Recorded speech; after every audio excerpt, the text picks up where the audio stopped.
Good afternoon, a very warm welcome to the schools joining us this afternoon on Safari Live. My name is Steve Falconbridge, joined on camera by Fergus. We are out in Djuma in the Sabi sands, and the weather is quite mild and quite cool, very overcast. We had some scattered showers earlier, and we were out looking for cats, lions in particular. We thought we might have a quick little look. But please send your questions with your teacher. Let us know what you'd like to talk about, what you'd like to see. We're going to focus on some animals and some science facts this afternoon, and I hope you are going to be sending your questions and comments soon, because we are very excited to have you on the show. So there's not too much going on at the water, but the water is very, very important. It is known as the currency of life, and without water, no animals out here will survive. So we're going to check all the water points, because it's a good chance we could find something hairy and dangerous nearby. So let's carry on. And while we move out of this area and continue on in our quest, let's go over to another friend of mine, Taylor McCurdy. He would like to say hello. Hello everybody, and welcome of course on this live safari. My name is Taylor McCurdy, and on camera with me today is Senzo, and we're hoping to find all sorts of wonderful animals. And I've already seen one of the prettiest birds that we have out here on safari, which is just up in that dead marula tree, just sitting on the edge of the branches there. Look at that. Now it doesn't look like much from here. Oh, there it goes, but as it flies away you can see all the beautiful blues on it.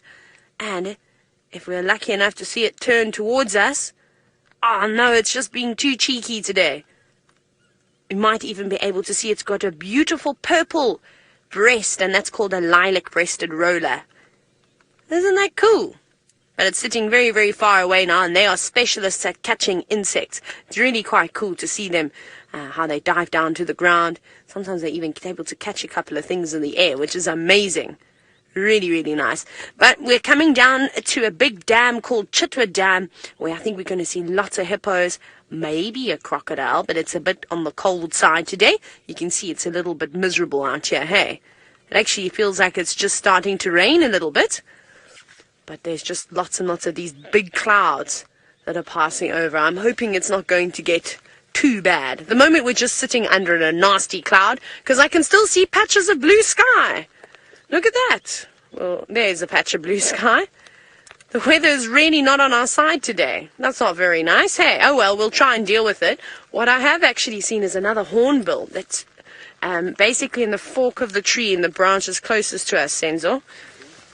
Oh, there we go. There's another one that's landed. Another really cool bird to see out on safari is a red-billed hornbill. But I think we're going to be seeing lots of them. Okie dokie, off you go to Tristan, who's the last person you'll be meeting today, and he's out on a bushwalk.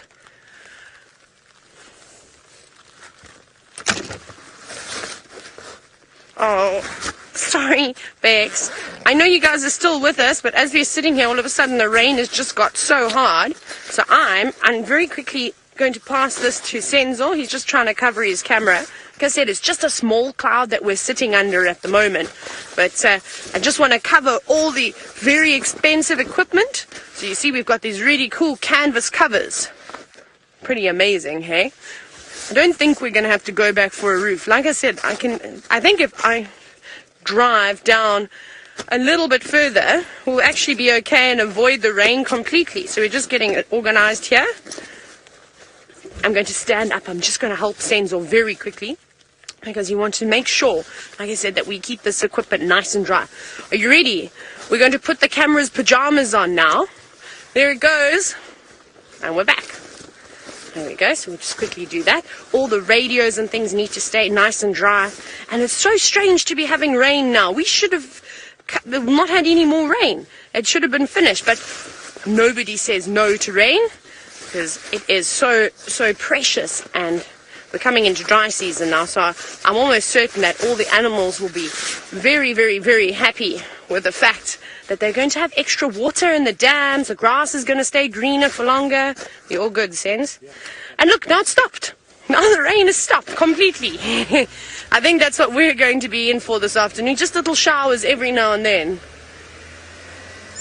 Now, Mark, that hornbill that we were looking at doesn't eat mosquitoes. I think that would be a little bit too small for that bird. They like to eat big beetles. Can you believe they eat scorpions and centipedes, all those weird creepy crawlies, things that I'm not too fond of. They love to eat. But there is lots of dragonflies down at the dam. Maybe because it's a cooler day, we'll see some resting up on trees or down on the ground. And dragonflies love to eat mosquitoes. It's one of their favorite things. And dragonflies are fast enough to be able to chase after them. Also the bats. The bats that come out at night, they love to eat mosquitoes too. And they can eat a couple of 1,000 in one evening. Imagine just eating mosquitoes. Don't think that would be too tasty. Now, we'll see if we can find some more birds. I'm looking for some that are going to be sitting down. And we'll see them in a little bit. I reckon if you give me 2 seconds, I'll be able to find one for you. I can see lots of them flying around. We just need to wait for one to sit down. So Senzo's also looking left. He's looking right. He's looking right. He's looking left. All these different directions. But we'll see some nice dead trees up here, which will make for a perfect perch for some birds. So, Erin, it's quite easy for the birds to catch. I can hear one. Who's talking to me? Sounded like a telephone ringing. Hey, Senzo? Sounded like maybe a Birchall starling. We've just got to find them. They could be in the grass. So, sorry, Erin. What I was going to say is that it's quite easy for the birds to catch. You know, Senzo, there's some warthogs down there. We'll get to the birds. They can catch those bugs so easily. They're really good at flying. Some of them will catch the insects in the sky as they're flying around. They're able to catch them. Others will actually catch insects on the floor. And those are warthogs. So when we find some more birds, we'll talk about how they catch their food. Those warthogs don't have to worry about chasing after anything. They eat grass. And at the moment, they're very happy that we've had extra rain because all the grasses are starting to flower and those seeds are delicious. It's their favorite thing to eat at the moment. Normally we see warthogs going down on their knees and crawling around using their nose to try and uproot all the grass. But that's not the case today. Like I said, they're feeding a little bit further up on the grass stems and getting all the seeds. Anyway, something that would like to eat a warthog is a lion, and Steve has got a carpet of them.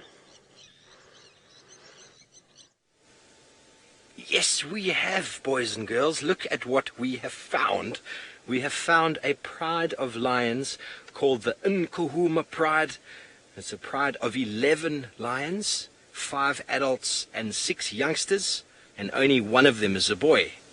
Poor boy, don't you think? So what do you think, boys and girls from Shelton Park, Longdale and White Oak Elementaries? What are your thoughts about seeing your first lion? Or have you seen a lion before, I wonder? And if you have, let us know. Tell us what you think. Send us some questions. These are the largest carnivores on the African continent. And they are very, very lazy at the moment. And as we guessed it, there's a little puddle of water very close by. There's a little puddle of water just here about 30-40 meters away, so it's a good chance that they moved here to drink, because we did spend some time with them last night where they hunted and killed a very beautiful antelope called a kudu, which I'll try to find a picture for you if you've never seen one before. And Taylor's correct in saying they will eat a warthog, but a warthog will not go very far in this big pride. 11 animals, they can feed on a lot of meat in one go, and so the warthog would just cause them to fight more than they would actually eat. So I know up in the Mustang we've spent some time. There's a pride up there that spends a lot of time with warthog, and they eat them quite savagely. So here I can show a little picture in the front here. Here we've got a small photograph on screen here of female kudus. You can see them over here on the right hand side. A very nice sort of stripe pattern there. And it's a good chance that these lions killed a sort of a sub-adult, so probably about twice as big as that youngster there, because the bones, they really ate most of the bones. There wasn't much in the way of meat left. Okay, so we are going to go over to Taylor, who happens to have found a very water-loving bird. We've got some geese called Egyptian geese, and they're a bit of a pest in South Africa. But out here in the wild, they're fine. Nobody seems to mind them at all. And you can see Mum and Dad and their little ones and their goslings who are growing up so quickly. Now, I'm pretty sure this pair of Egyptian geese had a few more goslings than this because they can lay up to 20 eggs, but unfortunately, not all of those eggs would have hatched. Some of those chicks would have been eaten by these fish eagles around here. There's lots of other raptors that like to catch birds. There's water monitors, which is a big reptile. It's like a baby crocodile, but it isn't. We call them monitor lizards. Maybe you've heard of a Komodo dragon, and you've seen one of those, a mini Komodo dragon. And they like to raid their nests, and they also will eat the chicks. So there's lots of things out here that wants to eat them. But then there's something a little bit better and can fend itself from being attacked by a water monitor or even a crocodile, and that's a hippo. And there are lots of them. Oh, you just saw some more nostrils of the others, but there's an even bigger family just in front of us, and it looks like the little ones are getting ready to play. How happy they are. It's like, when you go swimming with all of your friends, you want to play, you want to throw the ball around, you jump on one another. The hippos will be doing that, especially the little ones. And sometimes there's normally one mom that ends up having to look after all the little babies while the others go and rest in the distance. Not too far away, though. But they form like a little creche where they have one looking out for the little ones, and then they keep each other entertained. But they've been sleeping the whole day. They were very busy last night as they went to go and look for some food. Hey, there we go. And that little one's getting very excited because it knows that it's time to leave the water soon, to go out and look for some grass to eat. Mrs. Jolly, now you've asked if it is spring in Africa. It isn't. Currently we are experiencing autumn. Our spring starts on the 1st of September. But so now we're basically getting to the change of season where the leaves, or as you all know, I think if you're in the States, you experience a better autumn or fall than we do, because there's dramatic changes of color of the leaves, from going to greens to going to oranges and yellows and reds. Only some of the trees lose their leaves in South Africa, and not all of them go those beautiful colors. So it's not as pretty out here. And as we go into winter, all the vegetation, all the leaves, all the grass, all going to disappear. And then there's just going to be sand and dead trees. Well, they're going to look dead, but they just go to sleep for a little bit before they wake up again. What you got up there, Senzo? Another bird. That's a really cool bird. That's called an African darter. And it's waving to all of you. Say hello. Hello, African darter. Looking all beautiful. So what this darter does is it's going to, maybe if we're lucky, what it's doing now is actually just drying its wings out. But it has been for a swim, and they're very, very good swimmers. They'll go underwater, power around, and try and catch fish. They chase after them. But I was going to send you across to Tristan a little bit earlier, but he had some problems, but he's ready to say hello to you.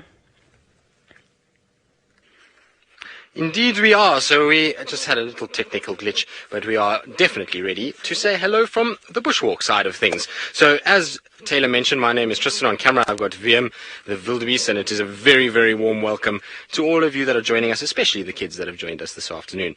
Now, hopefully you're going to be asking lots of questions. Remember, send them through to your teacher and they'll send them through to us. Now, what we're trying to do on this bushwalk is we're going to try and look for all kinds of different things. We're going to look for flowers, we're going to look for little insects, as well as any tracks of some of the larger animals. Hopefully we'll get lucky and we'll pick up the tracks of maybe some elephants or some buffalo or something like that, and we can then try and follow it and try and show you some of those big animals on foot. So that's the idea behind our afternoon. We're going to try and kind of see as much as we can, and hopefully there'll be lots of little interesting things for us in this area The bush is quite thick at the moment, and we're in our sort of end of our summer months, so you'll see that the grass is going to be very tall. So we have to pay attention, and we have to look and keep our eyes out and make sure that we have a situation where we are watching what we're doing and making sure that we're not getting ourselves into a place before it's, well, if it's very dangerous. So we have to keep our eyes open, we have to listen very carefully, and we have to watch where we step. So it's going to be important to try and kind of keep as quiet as possible as we go. Now, I'm going to try and see if I can find lots of little things to show all of you. While I do that, let's send you across to Steve, who's got a very ferocious predator. Yes, we have got a ferocious predator. Once again, that we can see, boys and girls, is lying extremely flat. Now, this is what lions do for a large portion of their day. They sleep between 15 and 20 hours a day. And yes, Dave, you want to know, do lions only eat meat? And they do. They eat only meat. Every now and again, obviously, when they eat an animal, they eat the fur and the bones and sometimes even the hoof of those young animals. And so then you might see from time to time, oh, look how cute that is. He's giving himself a little cuddle. You might see them eating grass from time to time, and that's to cause them to vomit, to throw up a fur ball that's full of fur and bones that they took in from when they were feeding. Because although these animals look very, very peaceful right now, when they are feeding at the dinner table, they are very, very noisy, and they're fighting each other all the time for as much meat as they can get into their tummy at one go. And that is what causes them to sleep for so long, because they eat so much meat, makes them very tired digesting the meat, and so they just sleep. I'm sure many of you, after Thanksgiving, you have that very big dinner. All you want to do is go and sleep, I'm sure. Now, Michaela, you want to know how fast lions run. Lions can run at a charging speed of about 21 feet a second. So if I work that out into miles, it's at about 42 odd miles an hour. It is very quick, but they are sprinters. They cover very short distance, and if they miss the animal they're trying to hunt, they'll often leave and stop. They don't chase it for very far, so the object of the lion is to try to get as close as they possibly can, between 15 and 20 yards before that explosive sprint out of the blocks to then try and catch whatever it is that they have. And what these guys did last night is we followed them, and we saw them walk into the bushes, and they spotted something we couldn't see, and then some of the lionesses went around the other side and then chased the kudu directly back towards the others that were waiting for them. And with their big claws and their very big, powerful legs and chests, they're able to grab things and pull them to the ground.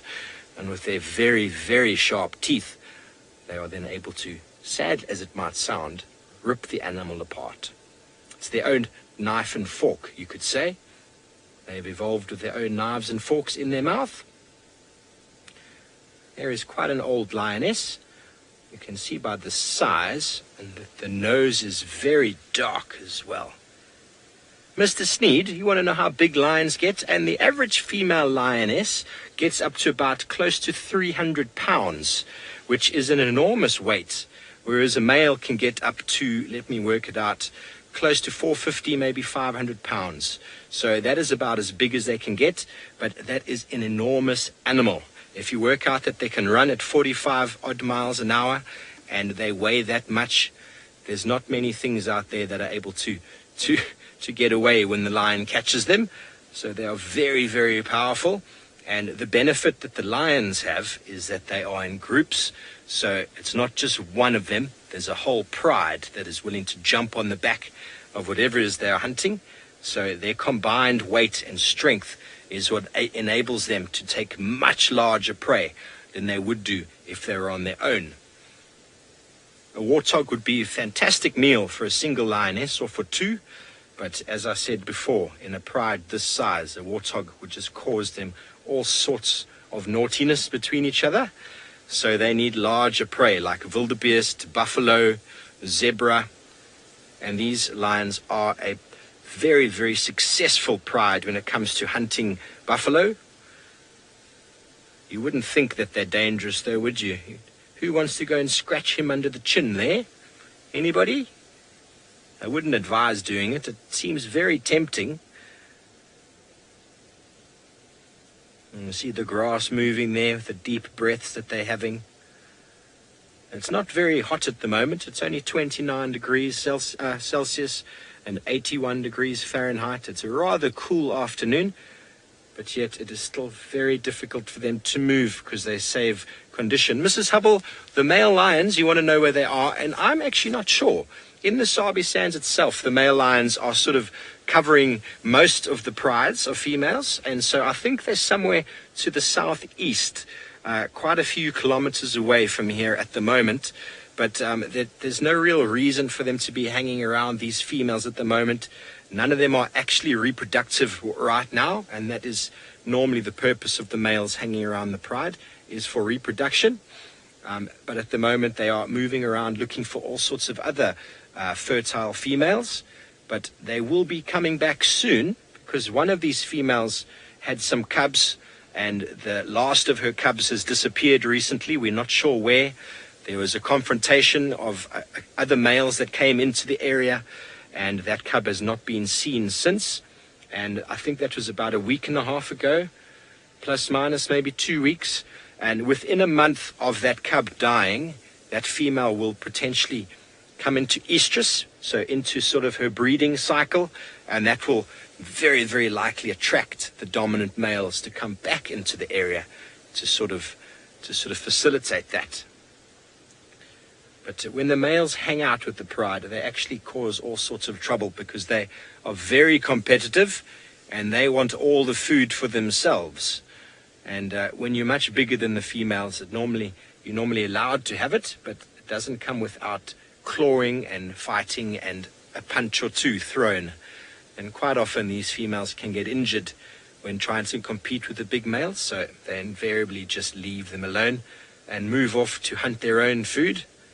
There you can see that female in the front there. She's got a gash on her back hip. That was healing very nicely the other day. And since then, this pride was seen interacting with another pride. And it was just north of our boundary, Miss Sheely. And so that individual, that wound, which was very, very bad a number of months ago, was almost healed the other day. But you can see it's ripped open again. And it's looking quite fresh once again. But you can't imagine it was the size of an American football, that gash on the leg there. And it is closed and it's looking far better than it did. But with the confrontation with the lions the other day, it seems to have reopened itself.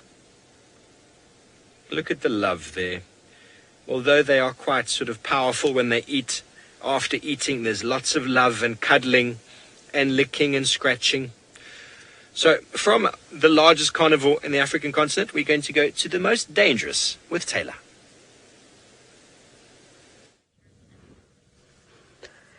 Can you believe that it's the hippo? That is the most dangerous animal in Africa? Because we look at them and they look so happy and so peaceful in the water, don't you think? But the problem comes in is if you want to go swimming with those hippo, they don't take kindly to that and you'll find yourself in a bit of trouble. So you don't want to play volleyball in the water not volleyball, water polo is probably what it's called, hey? Now, Erin, it's quite easy for these hippos to try and find food because all they have to do is walk out of the water. He was saying it's easy, Erin. Erin, I can find grass anywhere. That's what he's basically saying to you. You can hear them all talking to one another. So they like to eat grass. So they'll go out into the open. And Senzo, maybe we can just show them how close the grass is. Look, they don't have to go far to that open area. Look how lovely it is. Lush green grass. It's their favorite thing to eat.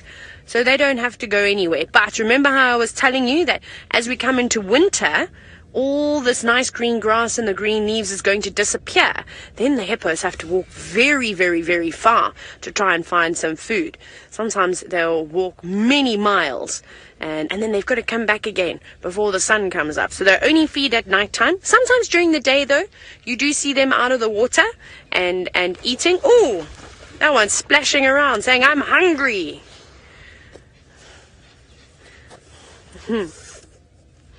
Now, we can't see what's going under the water, hey, because it's a bit brown and murky. Maybe we'll see if Senzo wants to go swimming with the hippos with the camera. He doesn't have his wetsuit on, so you can't. And now, for Rebecca, I don't know who that question was from. Was it from Cameron? It was from Cameron, hey. I didn't make that name up. I did make the name up. Sorry, Lucas. So hippos don't really swim underwater, Lucas. The water's actually not very deep here. There's actually a little bit of an island here. So what they're doing is they're sinking below and they're going to the floor. You know, like if you blow out all the air when you're in the swimming pool and you sink to the bottom, and then all of a sudden you can walk on the floor. So that's what the hippos are doing. And then they run along the bottom of the water, and when it's shallow and like this, they can actually charge around and they make this huge wake. It's like a huge wave. You could almost go surfing on it. And so they can move very, very quickly through the water. So they're not swimming like that African darter. We've actually got a very nice view of that blackbird sitting on the tree now, on the fallen tree. Since if we go up to that dead tree, there we go. You can see, look at it's looking down. Let's look at that bird. So that one over there, that's a very, very, very good swimmer. So they've got webbing between their feet, which allows them to pedal very, very quickly. It's like wearing flippers when you go to the beach or even in the swimming pool, if you're practicing. And they can move much faster. It's having a scratch now. Also got some claws on the end of its toes. Even birds get itchy. He's going to wait there, dry his feathers out before he decides to jump back in and go for another swim. But like I said, this bird eats fish, it'll eat frogs, it'll eat lots and lots of different things that are living in the water. I don't think you'll be able to hear it calling now. Ryder, you've asked... Well, not you've asked, you've said to me you want to know what the geese are eating. Well, right, I don't know where the Egyptian geese have gone. They're all hiding away now. Oh, there's some here, Senzo, actually in front of us. On the damn wall. There's some geese. So, Ryder, remember how I said when we first saw the Egyptian geese that they're a bit of a pest? It's because they like to eat grass, and they also feed on algae and stuff in the water. But golfers don't like Egyptian geese very much at all. They'll eat some grass seeds and things too. It's because the best grass is on a golf course. Hey, you've always seen it on the fairways, on the green. It's lovely and lush. And that's a favorite type of grass of an Egyptian goose. So they're quite lucky. They can feed when they're out on land, and then they can also feed when they're in the water. So they can eat all day long. Wouldn't you like to be an Egyptian goose? I don't think I would, though, because there's lots of things that will eat the Egyptian geese. The crocodiles in the dam might get a bit sneaky and try and snap one up. Otherwise, leopards also love to eat Egyptian geese. So they've got a tough life. They've got to be very, very careful out here. And they're also quite territorial. So what territorial means is that they have a home that they like to protect and they don't like to move away from it. And if any other birds come into that area, they chase them away. And they can chase some of the birds that would normally live here away from their homes because they're bigger than them. So they're not necessarily the nicest birds to others. But Steve has got some lions, and some of those lions are young, and they would like to chase the Egyptian geese around.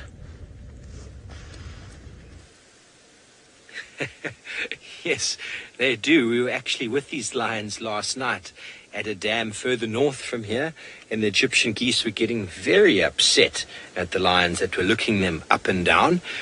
And the lions were also looking at some of the hippos that were in the dam, thinking that could be an easy meal, but definitely not. Mr. Smead, you would like to know how big lions' feet are. Ferg's going to try and get you a shot of the lion's back foot. There's the back foot there. And I'm going to have to try and figure this out for you in a mathematical term so that it's easier to understand. But the lion's feet maximum that the female lion's feet can get to is about 13 centimeters, and males get up to about 15 centimeters. So almost the size of a normal human being's hand, a little bit smaller, but almost the same size as that. And it is just packed with muscle. Very, very strong, and the pads are there, very characteristic lions or cats' feet. I can show you on a picture in a moment if we can't get a better picture there. Not showing them very clearly in the grass. How inconvenient these lions are being. We're just trying to have a look. Here we go, Ferg. This one on the left has shown us. This one just far on the left has shown us a foot. far on the left, Ferg. Here we go. That one's just showing us the bottom of the foot. See if we can get it. Can you see there that the back of the bottom of the foot has got that very characteristic 3 lobes? And that is the back pad, and then they got the 4 toes. And that is what we look for in a track when we're looking for lion or leopard versus something like a hyena, which has only got 2 lobes. All cats have got 3 lobes in the back of their foot. Why that is, I cannot tell you. It's just the way they've been designed. And the pads allow for silent movement. And like most cats, except for the cheetah, the lions are able to take their claws inside. They're called protractile. A lot of people think that they're retractable claws like Wolverine, but they're actually protractile because they need to be forced out to be used, and then they naturally go back inside. So they need to be kept inside and sheathed inside the pad itself to keep them sharp for when they catch their prey. They're able to pull them down. So that is awesome to see the lion's feet. And let's go over to Tristan Dix, who I think is playing in the sand.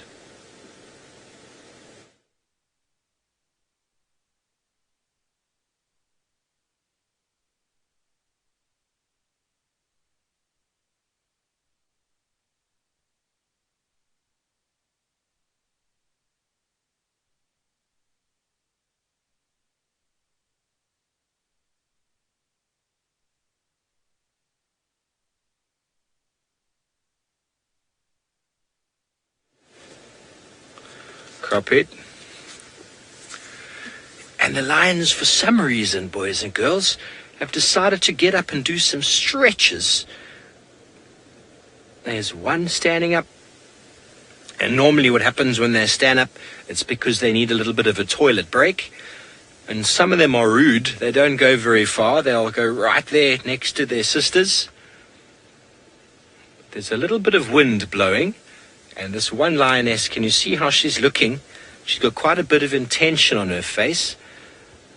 Any animals could be moving at this time. And if they did come anywhere near, the lions would probably try and hunt them.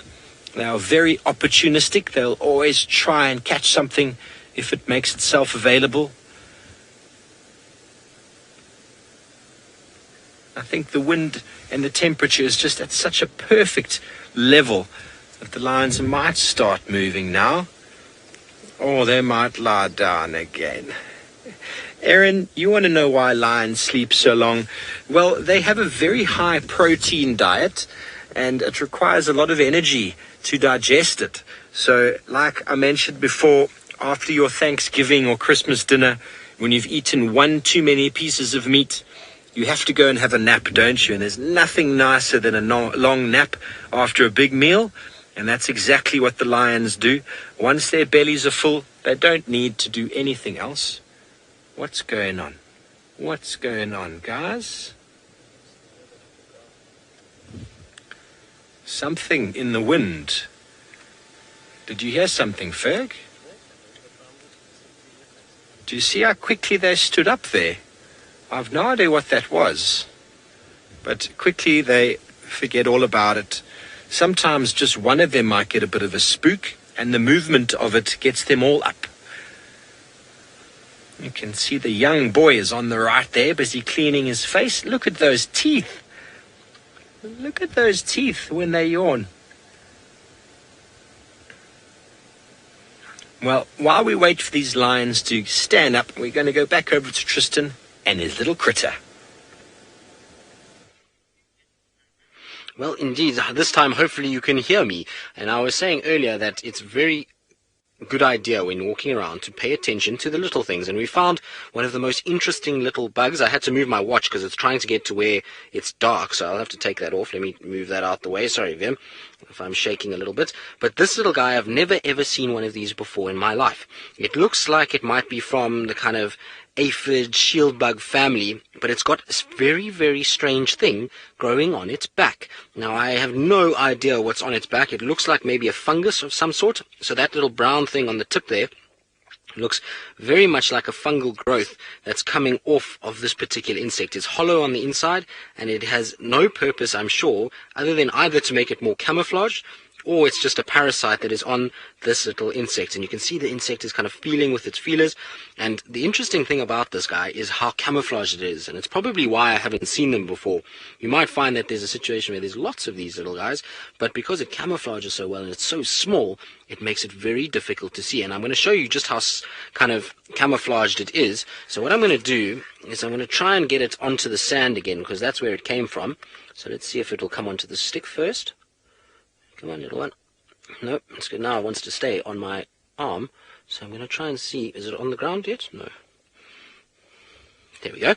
So now look at that. Now that's the camouflage that we're talking about on this little guy. It is very small, and when it's on the sandy soil, the color of its body is exactly the same as the sand. And this little piece on top almost matches some of the stones that we're seeing. Isn't that amazing? So what we call this is cryptic camouflage, and camouflage basically means to hide away. So a lot of animals will have that, and it's normally a good indication that this little guy gets eaten by a lot of things, and that it is not poisonous or toxic or anything like that. Because if it was toxic, then it would have bright colors and things wouldn't eat it. Now it's trying to hide away so that things don't eat it. Now, Mark, insects eat pretty much everything. Some insects will eat plants and grasses. Some eat the pollen of flowers. Others will eat other insects. And even some will eat meat and the droppings of other animals. So you'll sometimes find them even going and eating a bit of poo, which is quite funny. So there's insects that do everything out here. And insects are so important. If you don't have insects, you're going to have a very unhealthy system. And they are important to try and keep everything very, very balanced. And so even without insects, things like the lions are not going to be able to exist. They would probably have a system where this whole thing would probably collapse. So very important to pay attention to insects. Right, we're going to carry on walking because we didn't get very far when we spotted that insect. We just saw it kind of on the road, and we decided that we would just sit and have a little look at it. And so what we're going to do is we're going to carry on walking up this road towards a sort of grey, cloudy sky where it looks like there might be a bit of rain. And we're going to try and head that way because there was a report that there were 2 male lions somewhere up that side. So we're going to go try and see if we can find some tracks for those 2 male lions. They're 2 males that haven't been seen in a very long time, so I'm very keen to try and see them. Now, while we walk along, I'm going to keep my eyes out. It's also very windy today, so we have to make sure that when we're walking, we try and walk kind of into the wind so that we don't give ourselves away too much. Good. Now, while we carry on, and I was talking about lions, let's send you back across to Steve with the lions that have gotten up. Yes, well, we thought they were getting up, but all they've done is a little bit of a stretch, and there we go. Look at that yawn. Isn't that cute? It's a little youngster, but don't let it fool you, boys and girls. We were watching that youngster last night when they were eating that kudu, and they are very, very powerful young individuals who compete very fiercely for meat, and it's very important for them to do so, because if they don't compete, they won't have the strength to do their role as a lion, and the pride strength will always decrease. So the strength is important from a young age, even when they are cubs. Look at that yawn. It's probably going to stand up soon. That is the young male. Even when they are cubs, they compete for the milk from their mother. And if they're not strong enough to compete for milk, then they will not make it as an adult lion. They need to be very competitive from a young age. And because they are so competitive, then they have to be so loving and caring for each other the next day. Okay, well, we're going to stay here with these lions, and let's go over to Taylor, who has something that's a surprise with spots.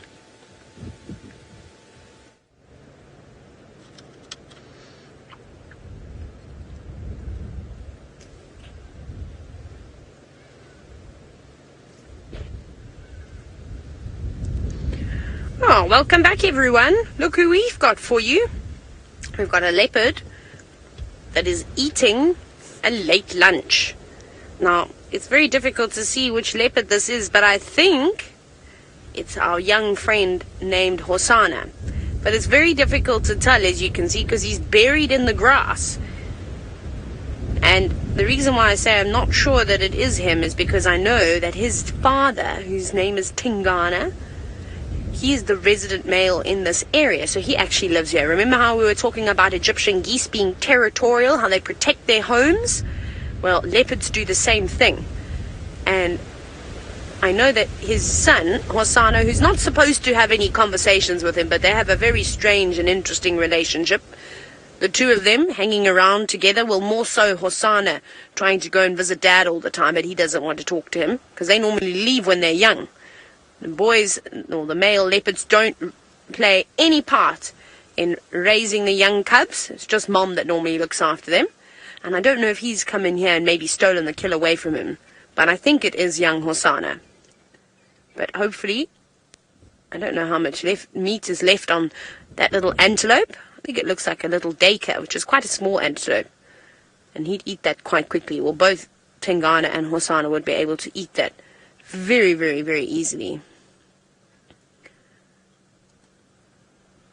Oh my goodness. Now, obviously, leopards are very strong creatures and so are lions. But it seems as though Tristan has found one of the strongest of them all.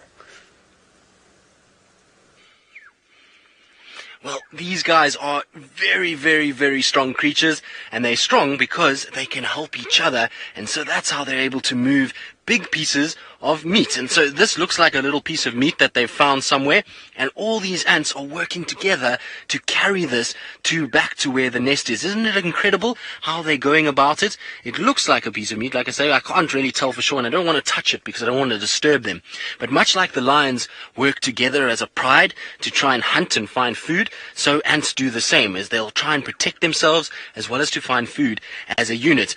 Now, what's amazing about these ants is look at how they are able to walk either backwards or forwards, and they'll push and pull depending on which side they are. So these guys are talking to each other via chemicals called pheromones, and they're telling each other, okay, we need to move it this way, so some of you need to push, some of you need to pull, and that's how they're going to do it. Isn't that amazing? It's very, very cool. Now, some ants will even do this when there's times of flooding. So if some water comes down, the ants will join together, and because they join together, they make a much bigger surface area. Now, surface area is basically how much of a footprint or how much space you take up on the top of water, and so when they combine like this, it allows them to float even when it's flooding. So one ant would drown, but together they're able to float. But this is so amazing. That piece of meat for us is like picking up a car and walking with it. So together they're able to do it, and they'll take it to wherever they need to be able to then go and feed off it. It's absolutely incredible.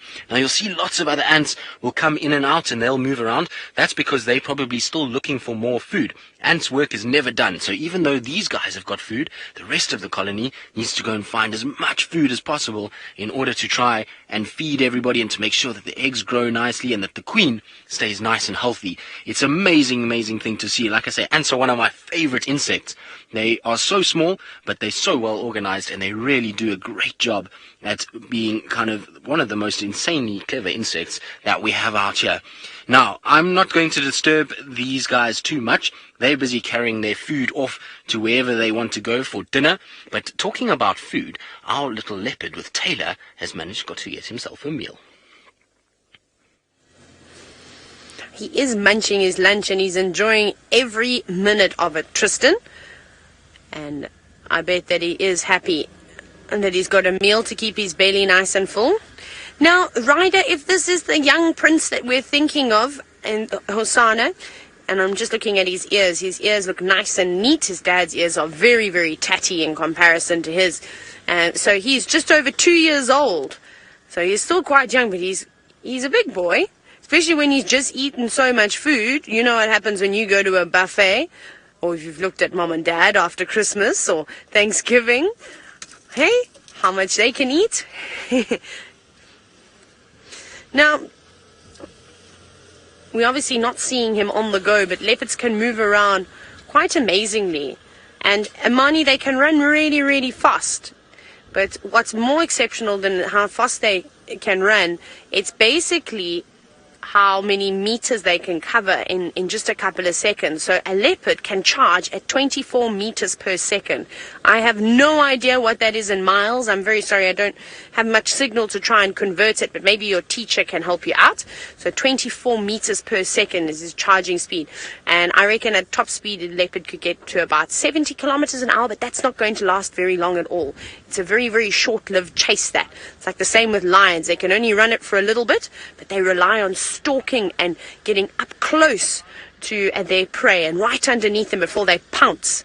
But you don't often see leopards running at full speed unless they're being chased by a lion. Wow. So per foot, I suppose that would be, is that 3 feet per second? If I'm right, how fast would that be? So say again, Bex, 53 miles. I don't know, what's the conversion? Can someone do the entire conversion? Because I think 1 meter is equal to 3 feet. There we go. Well, they can move very quickly. They can run a lot faster than you and I could run.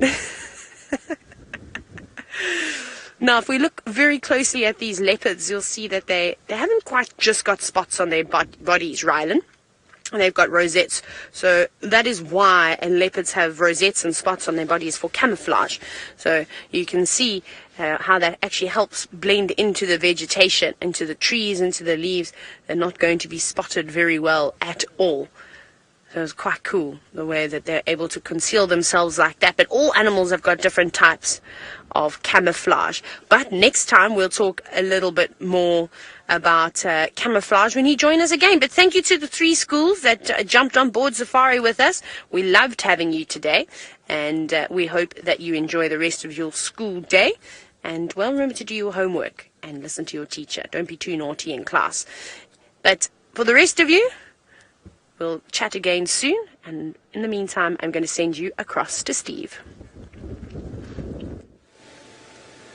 And you are back with us. The lions are slowly getting up, and some are starting to move off. There's been a few toilet stops.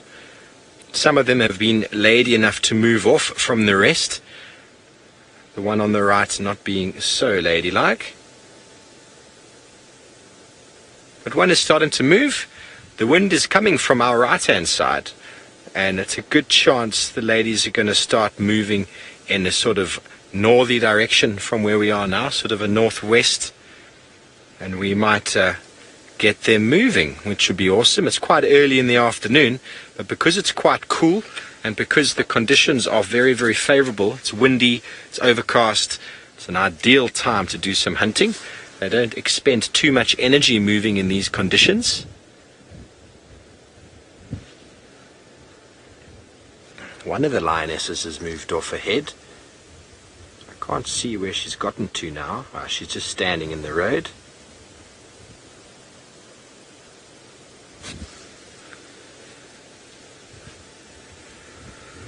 Frank, I haven't seen any of the Birmingham boy males for some time, but just on our southwesterly sort of boundary, westerly boundary, I heard there was a report of 2 males there this morning.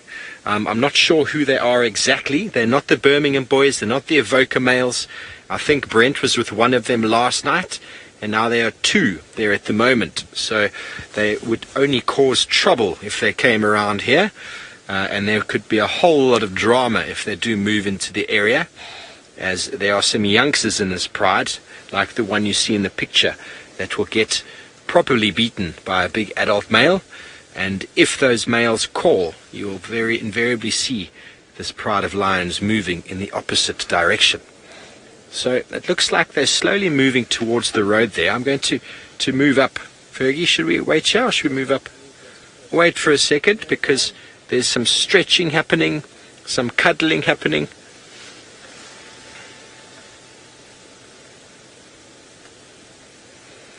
And there's some bites on the neck, and this is playtime. Oh, isn't that gorgeous? This is the favorite time with lions, when they start being very playful and loving with each other. But they're going to do some grooming. They're going to start moving soon. We'll stay with them. But while we do that, let's go over to Tristan and find out what he's going to be doing this afternoon. Well, the plans are to stay away from that in the distance, which is a whole bunch of rain that is falling down on the Drakensberg Mountains. It seems as though it's going past us at the moment, so we shouldn't have to worry too much with it. So we're going to try and stay away from that, as well as to go and try and find these male lions that Steve was talking about. Now, Steve was mentioning 2 male lions. The ones that he's referring to are the Matimbas, not the Birminghams, which I know seems like a shock because the Matimbas have not been around at all. But apparently, the 2 of them are not far from where I am now. They should theoretically have been basically just on the other side of this thicket. So they were on One-Eyed Pan, which is a pan that's just inside Simambili. It's not even 50 meters from our boundary. So I thought with the kind of weather conditions that we've got today, it might be a really good idea just to head through these thickets into this drainage line that runs kind of that direction and try and see if maybe they came across our side. The one I believe is looking very frail and very, very skinny. The other one is in a situation where he's actually got quite a round, fat tummy and is looking actually quite good. So it's going to be interesting to see if the one drags the other one out or if they're just going to lie there. But worth a try and worth to go see. It's been a long time since the Matimbas have been seen on our drives, that's for sure. And so it would be really good to catch up with them. What makes me wonder is where they came from, because no one really picked up any tracks at all. And so I'm surprised that they've arrived on Simambili without us knowing. Anyway, we're going to carry on. There's actually going to be hopefully no rain where we're heading. While we do that, let's send you back across to Taylor and that very, very colourful cat, Hosana. Otherwise, Tristan, I think you're going to have to show us how you can make an umbrella out of, I don't know, some leaves. I'm trying to give Tristan a challenge this afternoon. He's going to build an entire shelter for us. Wouldn't that be quite funny? Tristan the caveman. Anyways, we're with Hosana, who's not a caveman. He's a beautiful young prince who is feasting away. I don't know how much of this daycare is actually left because it's, well, you can see what I'm seeing. It's very difficult to see what's going on in there. Can hear some crunching though, so perhaps he's chewing through some of the leg bones. It does look like he's got a leg there, hey? And because a daycare is such a small animal, I mean, a leopard has got a strong enough bite force to be able to clamp his jaws on down and chew through some of those smaller bones. Not just the hyenas that can get the bones, but their digestive system is slightly different, and they aren't able to digest the bones to the extent that hyenas are. That's really cool, eh? With those big teeth. I'm glad Tingana hasn't found him just yet. He better gobble that up quickly. Perhaps that's why he's having a mid-afternoon snack, trying to get rid of it as quick as possible before somebody else does come through. Although I don't think he's going to have a problem if a hyena comes around and there's a big Maruda tree quite close by. He can just take it up. Like I said, in comparison to the size of Hosana, a daycare is small. And he's a fairly strong cat. Although, Brent's had a couple of cracker sightings, and Jamie, and well, even myself and James, where they've toppled on around on very flimsy branches. And to be honest, I haven't seen Hosana taking a kill up the tree, and so I don't know how majestic he is. Perhaps he is a clumsy clut, which is quite funny. And we always tease Hosana, we call him the clown, because that's what he is. Just his entire mannerism around Tingana, just the things that he does, it's always like he's getting up to no good, but not sort of maliciously. He can't help himself, which makes him so funny to watch. But I reckon by this evening he'll probably be done with that and be off looking for something else. I don't know when he actually killed it. I think Tristan was here. You were here with Tristan, hey, Senzo? Had he just killed it, or do you think he'd been eating on it for a little while? No, he wasn't eating it. He killed it. Oh, okay. And then the other male came to see if it's the female still alive. Ah, okay. Very interesting. So it's a fairly fresh kill. But I don't think he'll leave it on the floor tonight. I think that would be a silly mistake. This area around Chitwa seems to be a corridor for the hyena. You always see hyena tracks here, and I can't tell you how many hyena sightings I've had in this area. With their super sense of smell, they might pick up on the scent, and the wind is swirling quite a bit, or maybe they'll even hear him gnawing on the bones.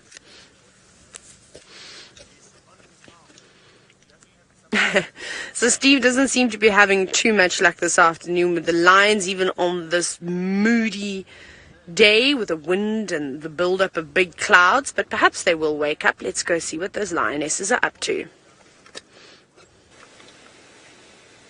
Well, they have woken up and they've started moving at least 30 odd meters from where we had them before, about as far away as where we saw them this morning on foot, Ferg and myself. And we have got the majestic Amber Eyes here. And you might notice, and we were getting a bit worried because she was looking straight through us a moment ago. We moved forward, but what she is in fact doing is she's looking at some vultures in the sky. And we'd love to show you the vultures, but because you've got the roof on, it's going to be very difficult to do that. We have the roof on in case of rain, but at least we know now she wasn't giving us a death stare. She was looking straight through us at the vultures. And it's not uncommon. I mean, we find predators and we find kills by following vultures, and I've seen lions do that on many occasions. I've even seen cheetah that as soon as a vulture arrives on the scene have abandoned their kill and left, because lions and hyenas are known to follow them in. Such a beautiful female, Amber Eyes, isn't she? I know she's a crowd favorite out there.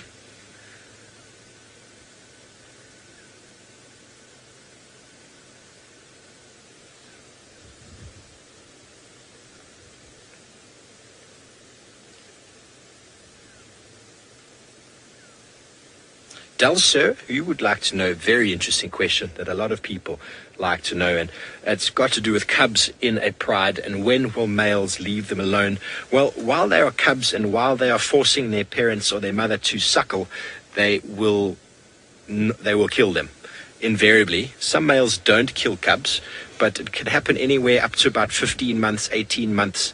After that, females that are left in the pride actually become sexually viable and so might be allowed to stay in the pride, and any young male would be forced out, chased away. But it's for the 2 years after breeding that females will not have cubs while they have their youngsters with them. So by killing any cub up till 2 years will bring that female back into estrus. So it's got to be around that sort of time. And obviously, if the female comes into estrus a bit earlier and the males come in and find her in estrus, there's no need to kill her cubs, even if they are still a little bit young. But invariably, it's between about maybe 16, 18 months to maybe almost 2 years, somewhere around there. I don't think it's a fixed number, but it's also not always the case. Males don't always kill cubs, but it is more common in the population due to the fact that a male that kills cubs breeds more than a male that does not.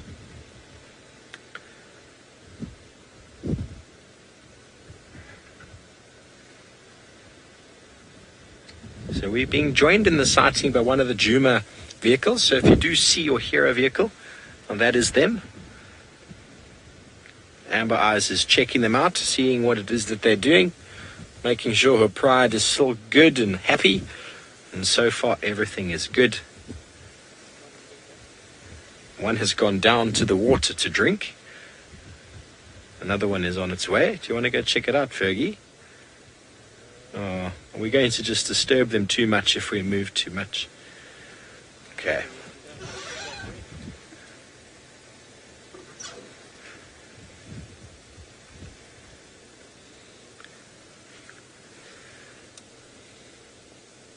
Yes, the pupils are so small because of the dilation that they're able to do.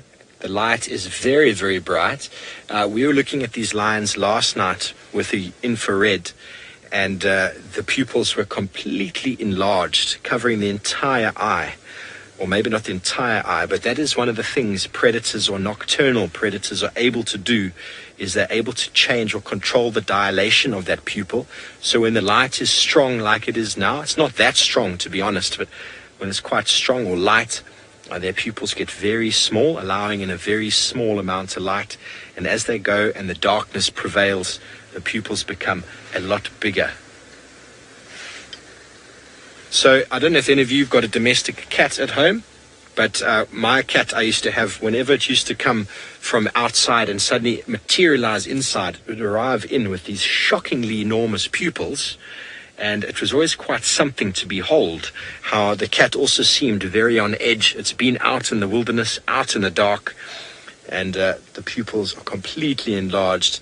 But soon and quickly they sort of go back to their smallness due to the lights inside. So the pupil is like a shutter on a camera. The wider it is, the more light it lets in. So obviously when it's darker, they need to open the pupil more to allow more light in. And when it's brighter, they close the pupil. So that's how they control the amount of light going in. It's what enables them to see in the pitch black.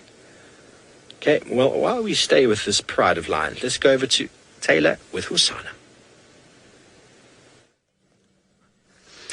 We're sadly not going to be able to stay here for too much longer. We will lurk around in the area and see if we can't jump back in a little further down the lineup. But I'm hoping he's just going to keep gobbling this up and eventually go for a little drink of water. There's a couple of pans that are not too far away from here. And after a big meal like that, you can expect a big cat to go for a drink to quench their thirst. Also help them with digestion. He's just munching away. I'd love to know how much is actually left. I also can't see the size of Hosana's belly, if he has just been tucking into this kill for most of the day.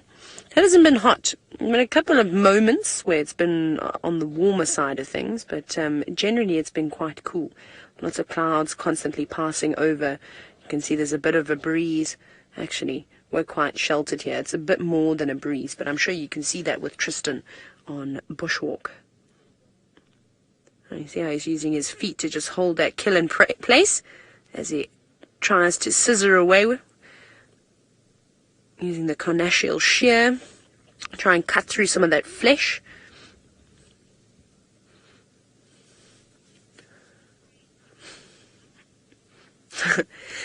Philip, you've just mentioned that the male leopard politics have been sort of a bit crazy at the moment, and you've asked how are the female sort of politics with the leopards. Just as crazy as it is with the boys, I'm afraid. With Hukumuri coming on in, that's obviously caused a bit of a stir, and we've definitely seen the leopardesses of the northern Sabi sand, or the ones that we see around Djuma, around sort of Torchwood, Arethusa, Simbambili, Chitwa, all these places, has definitely changed, and they've retreated, wanting to keep out of the way, especially the leopards with the young cubs that weren't sired by Hukumuri, and they're going to want to stay clear. So it's a bit strange at the moment. We're not really sure what's happening with Tandi, whether it was her tracks that I had with a set of cub tracks. I know Brent was saying he thinks it's the leopard from Buffalo's Hook. The only thing, though, is that I'd driven all those roads, and there was already that sighting established in the morning, and these tracks were fairly fresh. So I'm still uncertain. I mean, Tandi's behavior points to her losing the cub, but we won't know for certain, will we? I mean, she could have just gone into serious stealth mode now and hiding that little one away. And then we don't know where Shadow and her little one have gone either. Remember, we can't drive everywhere, and not everybody is in tune with the leopard characters or the lion characters, as some of us are. So they could have moved anywhere, and they might just be being called a different name, and we're overlooking something. So she could have just moved further south, further west. Who knows? Maybe she's even moved into the Manuletti. It's very, very difficult to sort of say, and we just got to wait and see until we get an opportunity to find all these cats again. But perhaps things will settle down soon enough. It's interesting though, hey, everything's a bit weird. Leopard dynamics, lion dynamics, big storms rolling on in, last of the rains before the dry season sort of hits us. It's all happening at once. But unfortunately we are going to have to make a move, because it does sound like there are a couple of other guides that want to come into the sighting. But like I said, we will try and come back in. I won't go too far. We'll just bumble about and investigate and see if we can maybe find some birds and things like that. But Tristan is on a walk, as you all know, this afternoon. What he's looking for, I'm not so sure. Hopefully he finds some cool things. Well, yes, I am on a walk. It would be very difficult not to be, unfortunately, using my legs. What would we call it if we didn't have legs? Would it be a crawl on our arms? Or would it be a hand walk, handstand? I don't know. Be interesting. A slither. Yes, should we slither, Vildy? Maybe I should get in and slither along. So we're still walking towards kind of the boundary where we're hoping that these male lions pop out. So Herbie's kind of just in front of me, and we're on a major game path that runs pretty much towards the direction we want to head. So this path that we're on now should split us out just south of where we want to go, and we want to head a little bit towards that and then just check if there's anything crossing. I suspect, given that I can hear quite a few vehicles going up and down, that they might still be lying on the Simambili side, but it's worth a double check and worth just kind of seeing if we can find them, given that, like I say, that we don't see them very often. Also, I want to check if they came from our side or if they came from the southern side, and see kind of which way possibly they're going to move throughout the night. Now, while we're walking there, Herbie in front of us has been snacking. I believe Herbie's... did you have lunch today, Herbie? See, Herbie's laughing at me because he knows that I'm talking about the guarri bushes at the moment. So as we've been walking along, these guarri bushes, as you can see here, are packed with fruit at the moment. And so Herbie walks along, and as we're going, I just see him veering off course every now and then, and he goes to a bush and he just picks some guarris. Now what he's looking for is these ones at the back here. So you see this particular one that is nice and red and kind of got a very deep color to it. That's the ones that you want. These green ones that are on the rest of the tree, so you can see I'll put it next to the green ones over there. Those green ones on the next, or on the rest of the tree, those are still packed with tannins and are not really very tasty at all. These redder ones are much better. Now this one is still probably got a little bit of a way to go. I shouldn't have really picked it because it's probably not quite right. You can see on the top part it's got a nice deep red color, but if I turn it, it's actually got a very light red color. Now that will still be a little bit bitter towards the bottom, but the top part will be nice and kind of sweet on there. So these are about to be fed on by so many different things. You'll find kudu, Niala, giraffe, elephants, all kinds of birds that will be coming to the feast that is these guarri berries. So it's a really, really cool thing to have around at this time of the year, and it becomes a hive of activity, these particular plants. And you can see how many berries are on them. That's why Herbie kind of goes past. And like I say, I always laugh at him because as we walk, I just see him kind of going and just picking one or two and then just shoves them in his mouth and then carries on again. Now, I'm not quite sure why Steve doesn't have lions but has antelope. Maybe the lions are beginning to wake up and start to go towards the antelope. Yes, we do, Tristan. We have got some Niala, a little Niala family. And we moved out of the lion sighting for a little bit as there's some interest from other vehicles to come in and see. So we thought we'd give them all some space. But never fear, ladies and gentlemen, we'll go back there shortly. I've asked them to keep me updated with regards to the movements, and if the lions start moving, we will go back and follow. But we moved away, and we've driven along the road where the lion tracks have been coming down, and this small family of Niala is walking around very cautiously with their ears moving left and right because they can smell lions in the air. There is a little young male, only a few months old, and there's a female. Sorry about the pole, ladies and gentlemen. We do have a roof on. It is a rainy day.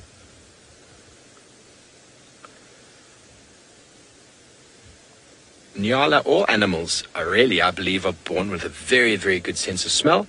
They do understand it from an early age. And from day one, if smell is what keeps you alive, you learn to develop it and hone it even more. We've got a fantastic sense of smell, but because we live in cities, or a lot of people live in cities, we tend to try and ignore the smells that are around rather than trying to focus on them. So I was watching the lions last night when we were following them, and they actually follow each other through the long grass through smell. Whenever some of them peeled off and walked off-road, the others knew exactly where they'd gone without any other sign out there apart from the smell. I once followed a young male lion about 3-4 kilometers with his nose to the ground as he tracked his pride and found them. I wish I was able to track lions like that. Their sense of smell is very, very acute. I once had a white rhino sighting where we were walking and we saw a white rhino coming from a very long way away. We quickly walked across this game path, went and sat up on these rocks, and it took the rhino about half an hour or so to get to where we were. It was slowly sort of feeding, and it was quite a windy day like today, and as it hit the spot where we'd crossed the road, it stopped dead and its entire behavior changed. It could smell where we'd stepped. So I find that incredible, how in tune these animals are. And a lot of you have probably seen the use of dogs for tracking of people always is very, very impressive. So, ladies and gentlemen, please, if you have any questions or comments, hashtag Safari Live, or post your questions or comments on the YouTube stream. Let us know what you think. Let us know what's going on in your mind and thoughts this afternoon. Let us know what you do if you're in Niala trying to camouflage in the long grass with the marauding pride of lions nearby. Would you be as calm as these guys are? Suppose they're in a constant state of flux. You know, they're never relaxed. There's always death on the doorstep when you're an antelope out here, so you get used to living like that, I suppose. Constantly living in the moment, constantly in tune with what you're hearing, what you're smelling, and feeding to keep your condition up. Look at the nose is constantly moving there.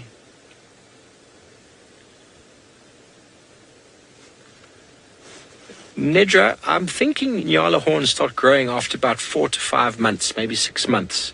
That guy there is about 6 months, I would say. But you actually, after 2 months, you start getting this little nip coming out the top of the head, quite similar to that of the impala. And then they continue to grow until adulthood. That's why you can see that individual in the picture is not an adult yet. He is still very small. His horns are about the size of a bushbuck's horns. And there's a very, very little youngster.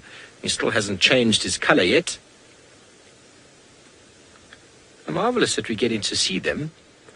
We don't often get to spend too much time with a family of Nialas. We do have some prominent males that we see around Boyatela Dam that we often spend time with, but nice to see a little family.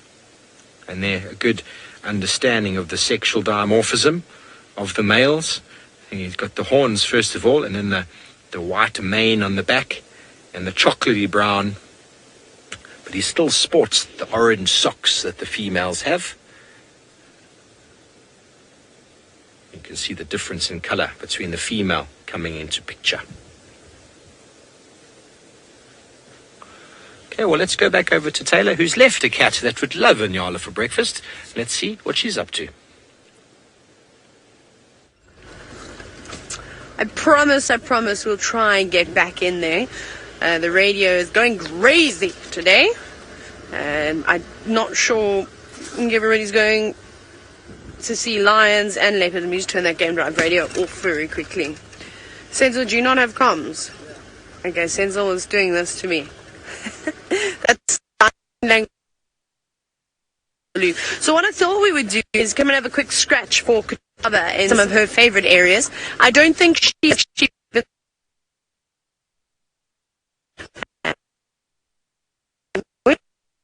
well rewarded with a Tingana Hosana sighting, which is not too bad. So I want to see if she's come back to her sort of old hunting grounds that she loves so much in the east. And then, of course, as we're driving along, we're looking for anything. I think we might be lucky and see a couple of millipedes today, so I'll keep my eyes out for them.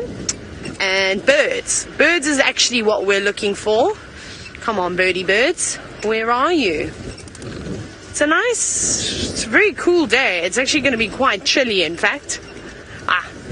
And Steve, it's not a competition. He's got the birds. We have found some birds, ladies and gentlemen.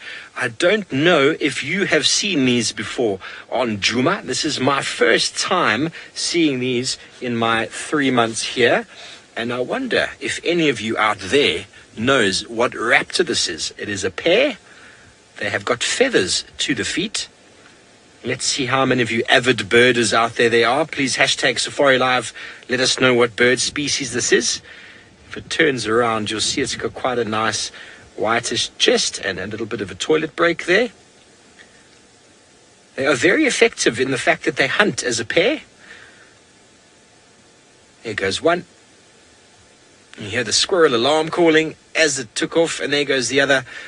Beautiful. What this bird will often do is one will flush the prey, and the second will come in from the side and successfully grab them. I've seen them with guinea fowls, I've seen them with francolins, squirrels, I've also seen them with mongooses and hyraxes. So hunting in pair is a very, very good way of succeeding out there in the bird kingdom, and then they will share because they are a pair. Please hashtag Safari Live. Let me know what bird species you think that was. I will give you the answer shortly. but I'd like to see how many of you have seen them before. Puma, they do look quite similar to osprey, but it's not an osprey. If it was an osprey, I would have been very, very excited. I've only seen them twice in my life, osprey, but this is a much more common raptor species in the savannah, although that is the first time that I have seen them here on Djuma, and often seen in a pair. That is one of the giveaways, but the coloration is quite similar, although slightly different, if that makes any sense.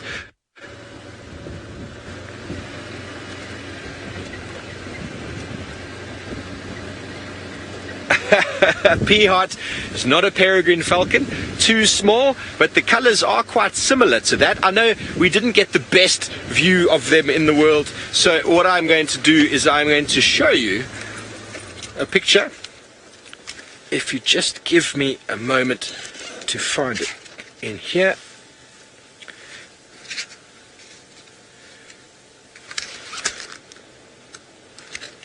I'm going to cover the sign so you can't see the name. There is the bird. A much better look at it. Aha. That's a better look. Now you've all seen it. Let's see if with your bird apps or your bird books out there you're able to identify this bird for me. You see it's not a peregrine falcon. Remember and bear in mind that the feathers go all the way to the feet. All the way to the feet over there. Okay, that is a sure sign giveaway of this type of species. Okay, so that is it there. We're going to close the book now.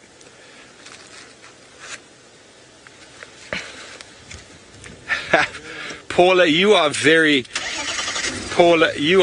smart. Paula said it is a flying bird. Well done, Paula. You're very correct in saying that.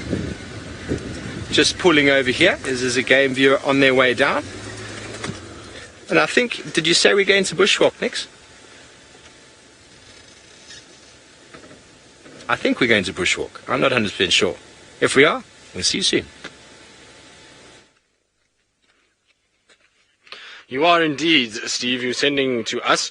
Now, we've got a sort of scuff mark on the ground. It's very difficult to see at the moment, but basically it comes from here like this, and it comes along, and then it carries on there.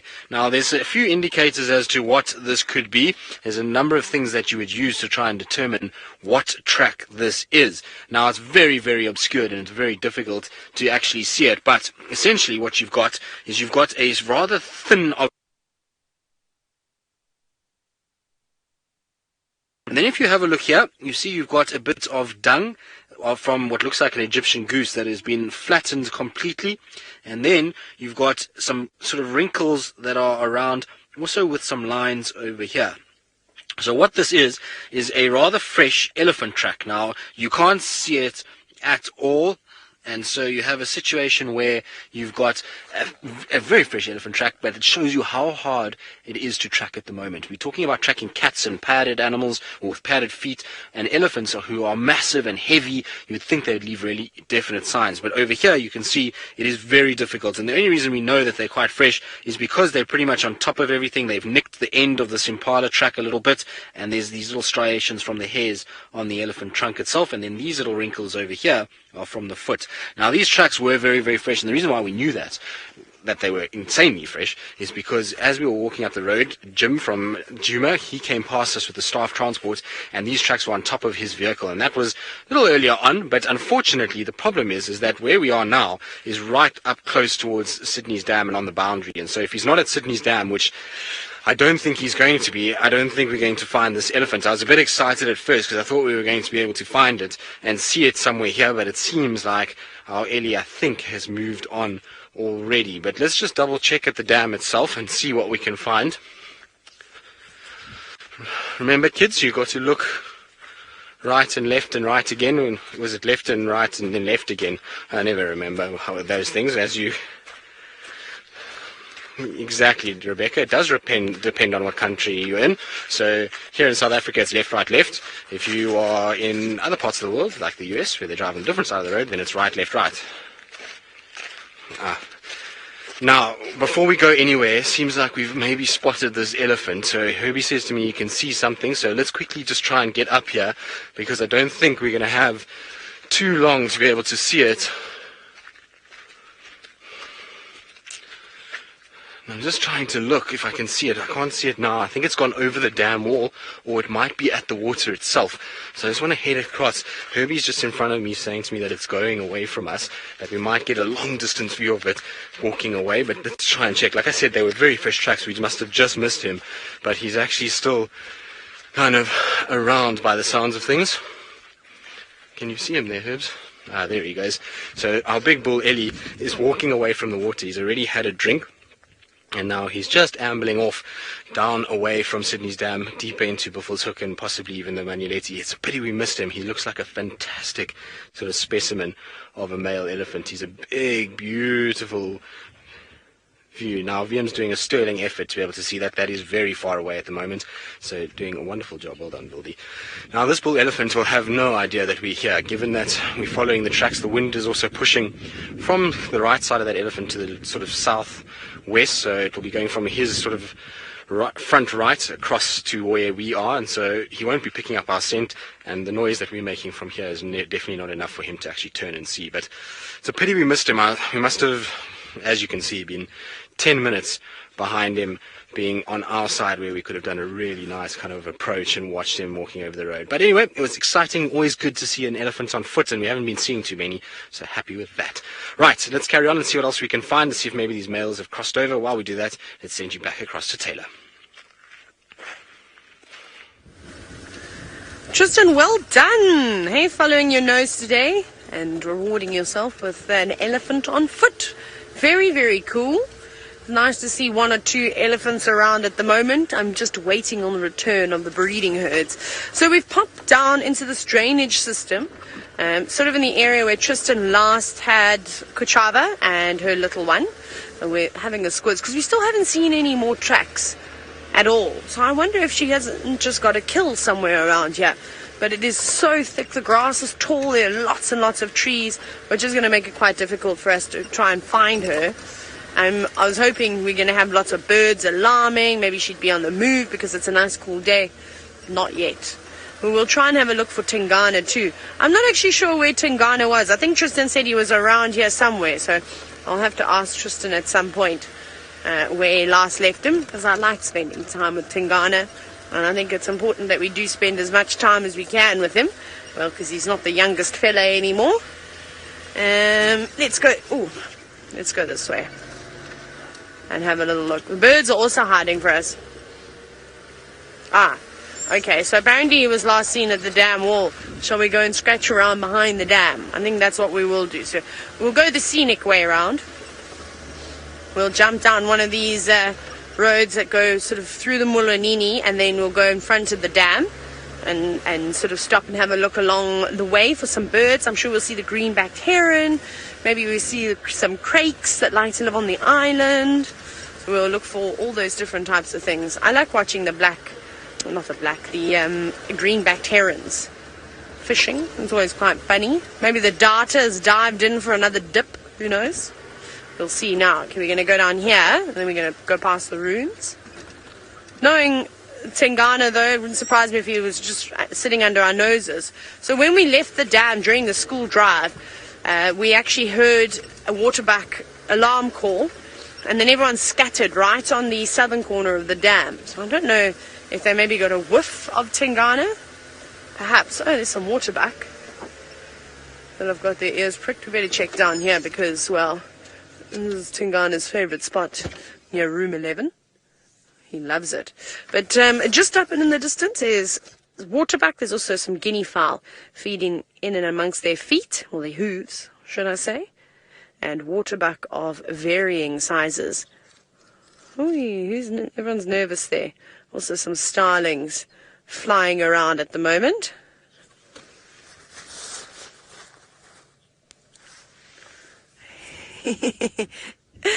Noriko. Now, it's actually not that cold. I'm being a bit of a sissy today, and because you've now commenting on my scarf and my jersey. Apparently, it was 80 degree Fahrenheit, 28 degrees Celsius, 27 degrees Celsius, but I completely disagree with that. Senzel's got his bright red shuka wrapped around his body. He's also got a big hoodie on. I'm going to guess, and I would say it's probably about 24 degrees Celsius, somewhere around there. But as we're driving, there's a bit of a chill in the wind today. So it's not necessarily the temperature. It's more so the wind chill that's making us a little bit cold. I could probably still drive around in short sleeves shirt. I mean, I've got shorts on. So I was at Brent the other day. It was my favorite thing, actually, for the birding day. I completely forgot who drew the beautiful watercolored bird versions of myself, Tristan, and Brent. And Brent's one was with his hat, his scarf, his shorts, and his flip-flops. That is just South Africa for you. That's what we do. No one ever wears long pants in South Africa. We have shorts, and we just keep the upper body warm. It also must be a guide thing, I suppose. So something gave the waterbuck a fright, but nothing that they sort of startled and ran away. They just, well, I suppose, had a quick squiz around. No one panicked too much. That little one is quite sweet, the way he's hanging around the big boys. And I'm pretty sure this is the same bachelor group we have been seeing over the last few days. Remember, was it not yesterday off? Was it yesterday afternoon or the afternoon before? These days all just merge into one. I can't keep up anymore. No, it wasn't yesterday afternoon. It was the afternoon before we had the beautiful waterbuck sighting. I don't think we'll be having one of those today, I'm afraid, because the sun's not going to play ball. And you know what we are going to do is we'll have a quick look at this beautiful waterbuck. Look how massive his horns are. I still don't think as big as the set that I managed to scavenge after the lions had eaten a beautiful big bull. Using them to have a bit of a scratch. Lots of insects around. Now, I believe you've been playing lots of games with Steve. Very nice. We'll see if we can't play a few of our own. Let's go back across to him to find out what birds were sitting in a tree.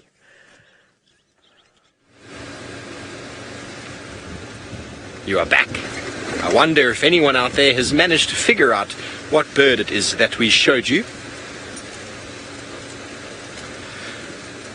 Monty and Matt, you think Martial Eagle is sometimes confused with the Martial, but size, it's too small, and the Martial has got spots on the chest rather than streaks. So that is not the right answer, but a good guess. And the Martial's also got a solid dark cap on the head. Way! Jane, Fiona and Ravinda, well done, ladies. I think they were all ladies. You have nailed it on the head. It is indeed an African hawk eagle. And let me show you the picture once again. There we have this beautiful bird. And it can be mistaken for a martial eagle, but size is very, very important. And beautiful bird. Absolutely beautiful bird. Let me show you a martial eagle. I'm going to have to take my book back. Sorry. It is probably just on the next page. But there it is. There is the martial. You see the solid neck up to the head and spots rather than streaks. I know when we got the actual sighting of the bird, we didn't see the chest very well, but I showed you the picture. The martial eagle, the enormous talons. Often you can see this crest standing up on the back of the head and that very orange eye. It is an enormous bird, the martial eagle. And I actually have never seen them in a pair hunting. I've seen them on a nest, but never out and about hunting. So that is one of the things that, I'm going to close now, Fergie. That's one of the things that is quite sort of characteristic with African hawk eagle, is their hunting strategy together. Another bird of prey that hunts together is the rose eagle or the black eagle, and they evolved to hunt rock daisies or hyraxes. And what the eagle started doing was using the sun as sort of a masking. Oh, there went a duiker straight across the road. I doubt we're going to see it again. But the black eagle or the rose eagle used to go with the sun behind it to go and take the rock daisies off the rocks. And how is this for evolution in action? The rock daisy developed a sort of a second eyelid that is able to close like a pair of polarizing sunglasses, so it can look up at the sun and see the approaching eagle. So now what the black eagle or the rose eagle does is the one will do exactly what these birds do. Spooks These or hyraxes, as they run off, the second one comes from the and takes them out. They take about 99% of their prey is dusty or hyrax. And they take them off cliff faces itself. So it seems I'm losing a bit of signal. Let's go over to Taylor, who's at Chitwa Dam. Goodness, Steve, good luck there. Sorry for the breakup, if there was any. We have got, well, all the impala and the Sabi side. Actually, Senzo, there's one more. Here they come running. Now, it must be quite nerve-wracking going across the dam wall. Don't you think? Because it's very steep on either side. You can see lots of erosion on the, well, the northeastern facing bank. The Egyptian goose gave that youngster a bit of a fright. So crossing that, not being able to run down off the left-hand side of that bank and not really being able to go down into the water is not going to be nice for them. So they will be on edge. They will try and cross that narrow area as quick as they can. It's beautiful. Look at all those species there. Impala, Egyptian geese, hippo. That's really quite cool. All the little ones playing about as normal. I was hoping we were going to see a spectacular show by the impala bounding across the wall, but that does not seem to be the case today. And can you hear them? Can you hear the impala just next to us on the right?